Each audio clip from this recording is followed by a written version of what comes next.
Hi everyone, my name is ALOK, and I'm a non-binary Indian American writer, performance artist, and fashionista, if I don't say so myself. Anyways, I just wanted to wish you a very, very, very happy commencement. I'm so sorry about everything happening in the world right now. It's a total bummer, and I'm hoping that this country can get its act together ASAP so we can go back outside having a good time. But until then, I wanted to record this little video message for you to express my joy, my happiness that you are in the world working so hard. I know that it can feel really difficult to stay motivated right now. Like, what's the point?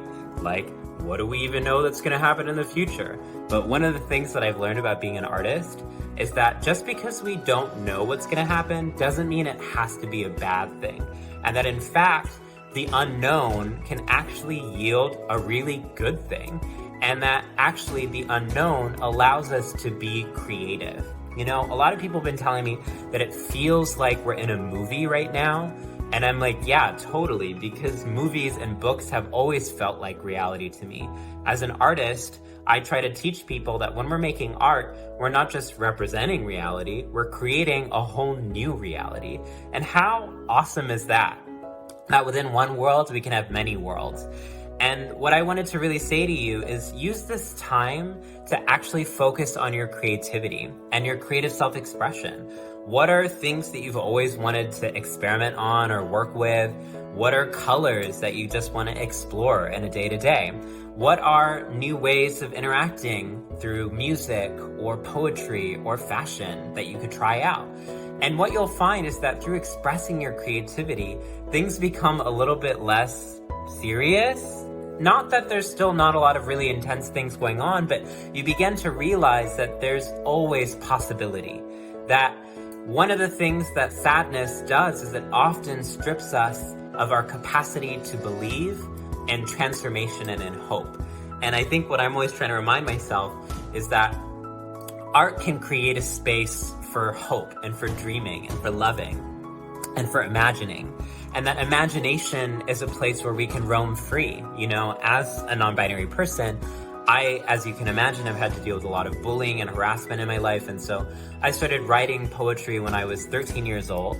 And the reason I wrote poetry was because I felt like I was being policed and restricted because of my voice or because of what I wore or because of my identity. But like in art, I got to determine the rules. Like I got to say, this is the world that I'm in and this is what we do in this world. And in poetry, I gave myself permission to actually take up space and to actually, I think it made me stronger in the real world because I learned that actually what I had to say mattered, and I learned that like I was creative and dynamic, and I learned that I could take all of the negative energy and to turn it into something beautiful. And this is just a long-winded way of saying I believe in emotional recycling, like taking a negative thought, taking a difficult thought, taking despair, kind of rummaging it around, and then on the other side, coming up with something beautiful, that we are our own kind of compost bins, that we can just recycle all the negativity, all the fear, and turn it into something tremendous, exciting, and exhilarating. And that's why I think that your leadership, your intelligence, your creativity, these things are more important than ever because we need a world of dreamers. And trans and non-binary kids are the biggest dreamers in the world, that we're actually showing the world what it means to be creative and to live a creative life and to declare your own rules and declare your own name and your own pronouns and your own gender and to choose who you are. And that's a lesson that this world needs because business as usual isn't working, because the really ridiculous things that adults have been doing forever isn't working. And so what we really need is innovation and creativity. And I hope that people will begin to realize that like being an artist is not something that you just do as a habit. It's something that everyone should do, that everyone should take on an artistic practice. So I just rambled for a really long time and I hope that some of it resonated, but know that I love and need you. I care about you. I'm rooting for you. I'm like a soccer mom with purple hair on the other side of quarantine, 6 feet distance, being like, that person's amazing. They're at a commencement. This is really cool. You're really awesome. I hope to see you in person when this is all over. Have an amazing day. I'm so proud of you.